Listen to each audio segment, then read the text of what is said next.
Okay, now that you're about to leave the campsite, I want to make sure that you just put everything up. Come on over here real quick. Make sure that you'll put up first. You'll roll up the jacks and get the power cords, put them back up. You can switch the fridge over to battery again if you would like to, or you can turn it off if there's nothing in the fridge at all. What you'll want to do, follow me over here real quick. Again, just to reiterate, you want to put this, when you shut the doors, make sure you have that shut. You'll put this bar over it. You'll lock the door just to make sure it has double protection. Bring up the step ladder, put it back in there where it needs to go, and make sure that you have the vent shut, okay? You'll pull up the chocks, put everything back in the storage. Come over here real quick.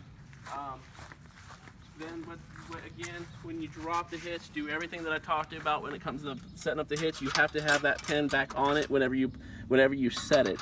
So again, you'll have everything probably up like this. You'll drop it in, drop it down based upon this. So it'll either lower it or higher, raise it.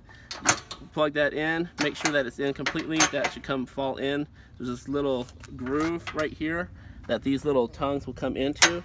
When it falls in there, you can slide this in. If you have that pin in there, you've done it all correctly. So make sure that you'll have that in there whenever it's in the ball of your truck.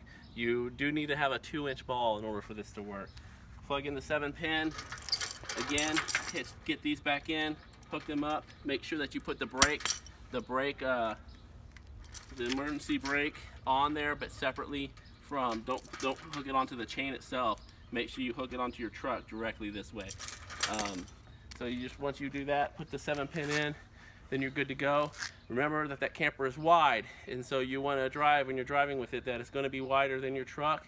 So keep that in mind when you're driving in your lane. If you're near the yellow line, then that means this camper is actually over that yellow line. You don't want that to happen. Make sure they're staying in this lane. Also, when you take turns, you've got to take the wide turns. If you take them short, this is going to cut it off. And we have had renters hurt the camper when they've done that. So make sure you do that. One last thing to talk to you about. This door is kind of tricky. It's been that way from the day one.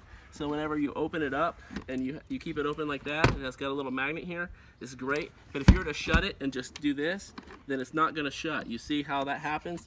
So what you want to do is you got to kind of push it in a little bit as you do it to shut it, and then it'll stay secure, okay? So you just got to push it in and make sure that it won't come open, because if it comes open, that's bad news, and we don't want that to happen.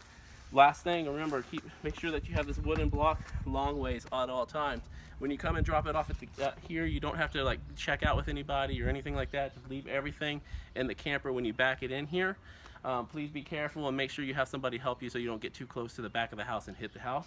And then you can leave the generator and the extra propane tank back behind the camper, and we'll take care of it once we get here if we're not here when you drop it off. If you have any questions, let me know. You can call me anytime. Thank you.